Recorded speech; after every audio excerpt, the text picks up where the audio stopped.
we got the top linebacker in this year's draft, and that is Mr. Micah Parsons. Micah Parsons? All right. Yeah. Okay. You're going to go with that one. All right. I was going to go Farley, but I can go Micah Parsons. Yeah. I can do that. Yeah. Again, this of my two players left, both didn't play in 2020, opting out. 6'2", 245 linebacker from Penn State. I mean, he's the top linebacker. He's a physical freak. Yeah, edge rusher. He was an edge rusher before linebacker. When I watched a little bit of tape, and again, I'm the guy that you just ripped on for anybody can show a highlight tape. I literally just watched highlight tapes of him because why not? Guess what? We didn't have a whole lot of time for this. Yeah.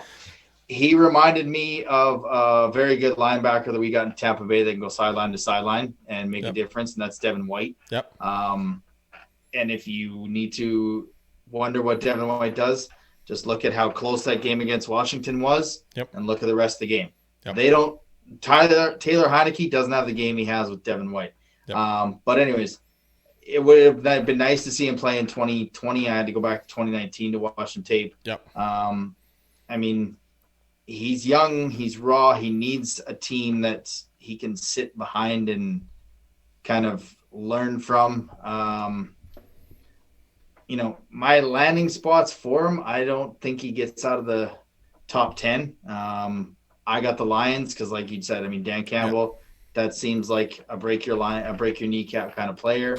100%. I'd do a disservice to my best friend if I didn't say Denver. Yep. He really wants Micah Parsons. I keep telling him Denver's moving up for a quarterback. But he wants Micah Parsons in that Vic Fangio defense. He's building that thing. That's what he is. He would slot right in and play right away. And I think the New England Patriots, I think if Bill Belichick can get him in that system, a sideline to sideline linebacker. Now, I said he's a top 10 pick, which means New England's going to have to come up to get him. Yeah. But I could see I could see a New England Denver trade. Although if he's sitting there on the board at 8 and Carolina doesn't go with him, I don't think Denver's moving. But New England, Dallas in that top 10.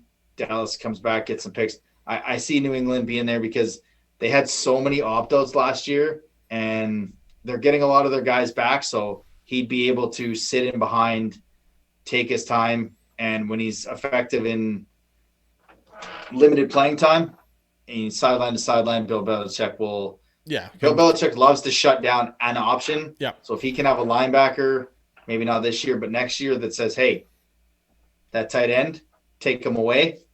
I mean, we saw what Devin White and Levante David did to Travis Kelce. Yeah. Just basically shut him down. And if Bill can have that where he says, "Hey, you shut down that guy," and that allows Hightower to be what Hightower is. Yep. I think your buddy, your co-host there would be quite ecstatic if they moved up to get him. Yeah, try to build that defense up to kind of what Bill Belichick likes. And I think that would be a good spot for him because I think he, like you said, he'd fit in well into the Devin White position. And I say that because I don't see this guy as a Luke Kuechly, as a Levante David, as a Bobby Wagner. Those guys just, when you're comparing him as a raw freak athlete, he is that. And is he the best linebacker out of all the rest? Probably. He really is. Yeah. But when you look at it as a whole, he might not see the game as quickly as what those guys do. And guess what? There's not a whole lot of freaking people that do, by the way. Like Levante David, Luke Kuechly, Bobby Wagner, those guys are special. They're special for a reason, right? Yeah. Levante David, those guys are literally generational talents at the position, right? These are guys that you just get to watch for all these years.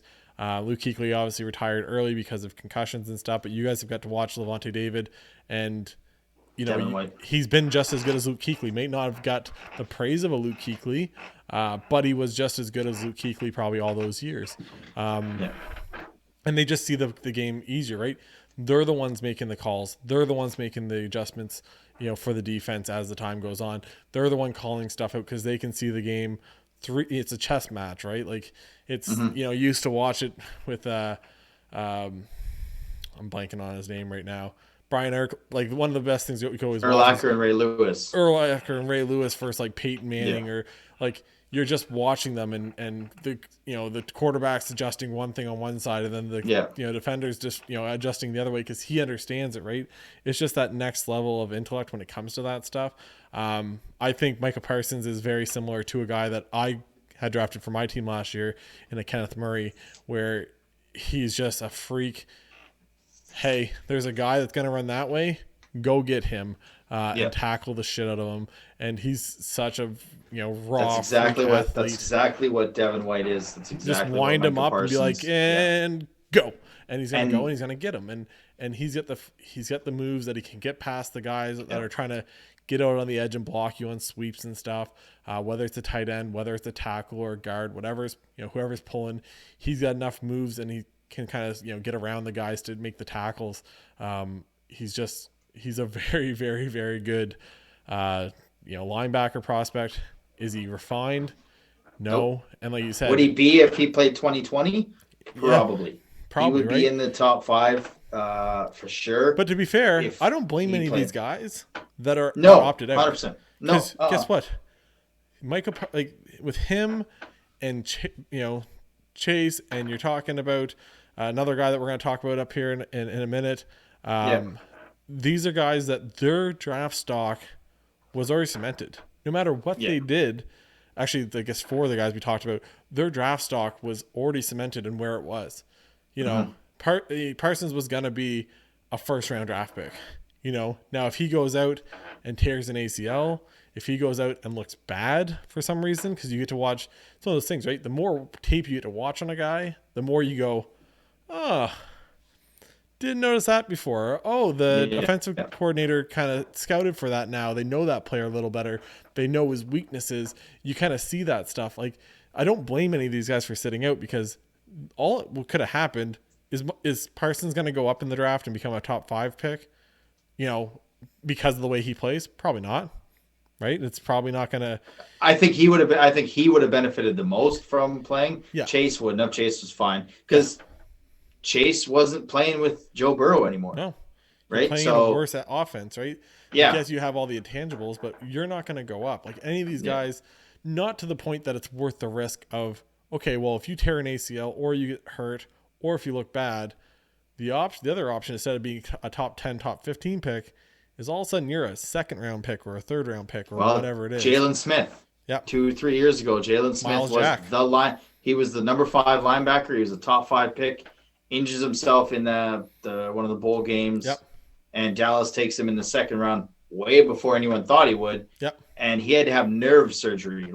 And he's a starting middle linebacker. So and I don't blame any of these guys, not even draft stock. Nope.